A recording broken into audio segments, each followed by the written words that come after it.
I think I've made sure to turn off all the little applications that go bleep, bloop, so that we don't get that during this video. So I wanted to say more about anger. I think I'm going to have quite a bit to say about anger. I think this is something that, well, gee, so many people struggle with anger. It can be such a destructive force when we express it at others, especially in inappropriate ways. And it is just a basic human emotion. It's very, very basic to our wiring, functioning, or organicity. And last video, I focused on the acceptance and commitment process known as diffusion as applied to anger. And this video, I'd like to focus on willingness. I find willingness a little boring. I can feel a little bit of resistance in myself getting to willingness. It's not as exciting as diffusion. Diffusion has this intellectual charge to it. Ooh, you know, we're going to treat thoughts as thoughts. What does that mean? Oh, that's so interesting. Thoughts are these things that we take as real, blah, blah, blah. Anyway, willingness, simpler, more, I don't know, maybe even, dare I say it, feminine in a kind of archetypal way, a more receptive, rounded kind of non-analytic kind of approach. I guess for those who have a sort of spiritual or Buddhist bent or any kind of religious bent, it's kind of like those Mother Mary or Avalokiteshvara, Kuan Yin kind of energies, if we want to get all woo-woo about it, which some people do.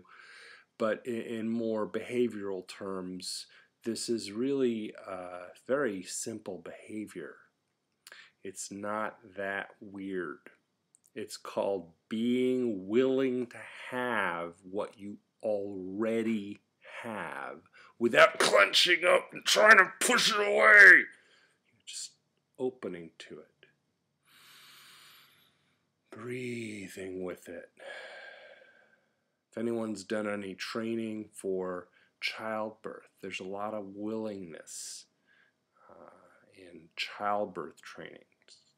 Kind of opening to a painful but potentially very productive experience. And in that sense, and riffing on this acceptance or willingness, and interchangeably we use acceptance and willingness as synonyms, as a kind of stereotypically or traditionally or archetypically feminine function that we all have and we do well to have, that you don't have to fight every experience you have just because it's not a pleasant one, just because your mind says, I don't like it. Now, let's bring this home to anger. So what are we practicing willingness with anger?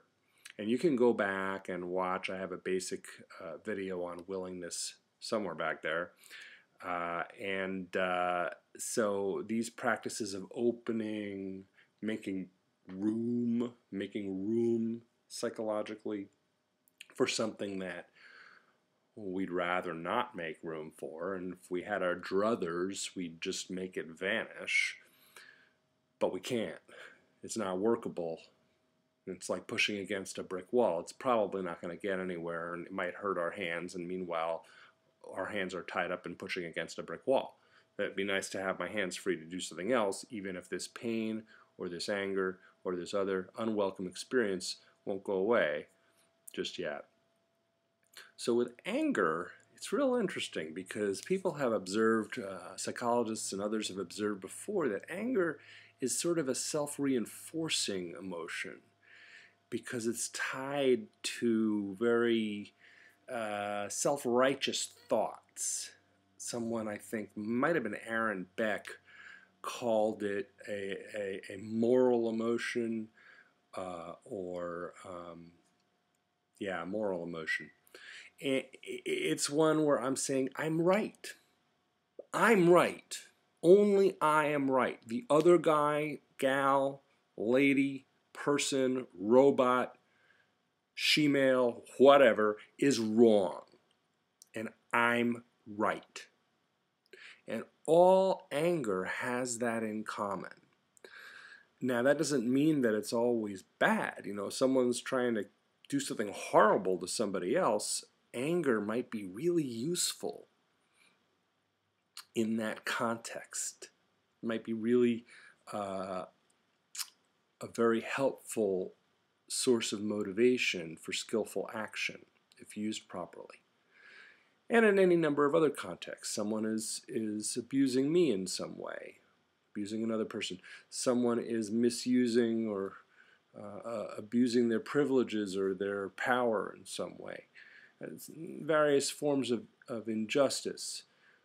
However, I don't know about you, but most of the time that I'm angry, it's not nearly that high a moral road that I'm on. It's usually much, much more selfish and much less useful to anyone in the long run, at least of all myself. So this idea of getting rid of anger, of course, is very popular in pop psychology and even in mainstream psychology, that we're going to somehow get rid of this anger, or we're going to express it. We're going to express it till it goes away. Or we're going to change our thoughts. We're going to think right. We're going to think, well, no, I'm not entitled. No, I'm not necessarily right. Okay, so we're going to force ourselves to think differently. And I don't suggest that. I recommend, and for this video, what I'm emphasizing is to be open to the experience of being angry. It's not going to kill you. It's not going to kill anyone else unless you decide to go kill someone else.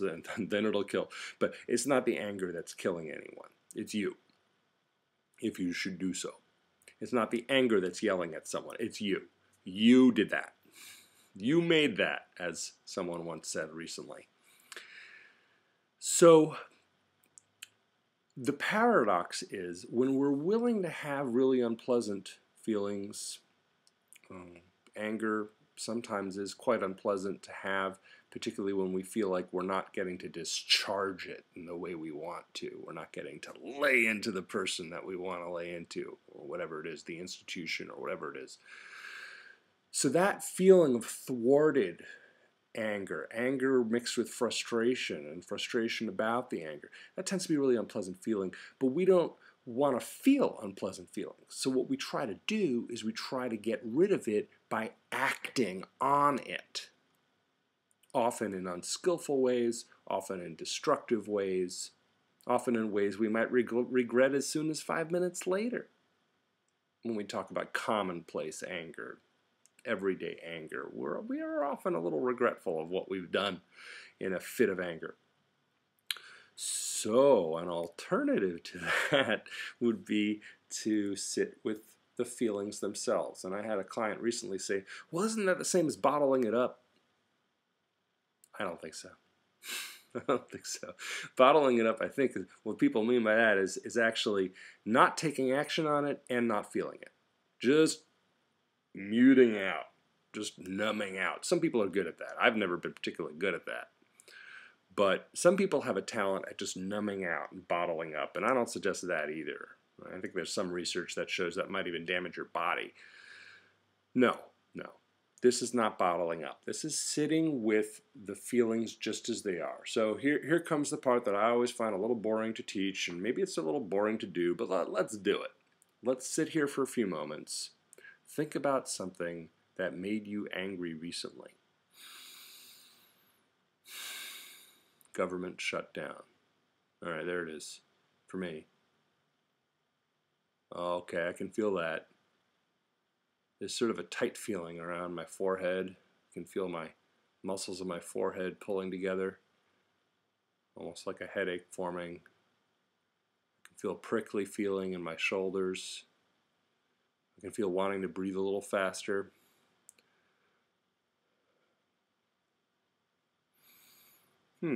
All very interesting. I'm breathing, making room for it. It's not going away. That's fine. It wouldn't be willingness if willingness made it go away. You get that? If willingness was just a way to stop it, which is what your mind often is hoping, well, how willing is that? We're making room for it, and that means it gets to be there as long as it wants to. And if that's an anger that's really eating at us, it might be around for a good while. But now we've changed our relationship to it from one of struggling against it and really trying to make it go away, and that usually leads to blowing up and yelling at people or whatever other unskillful action that we might regret as soon as 5 minutes later. This is an alternative to that. Again, don't take my word for it. Try it out. In my last video, I said, see if I'm right. Well, that wasn't even that skillful of me. Don't see if I'm right. See if it's useful. Let's focus on useful rather than right and wrong. Is it useful? Is this a useful way to talk about things? Is this a useful way to practice with anger? Go check it out.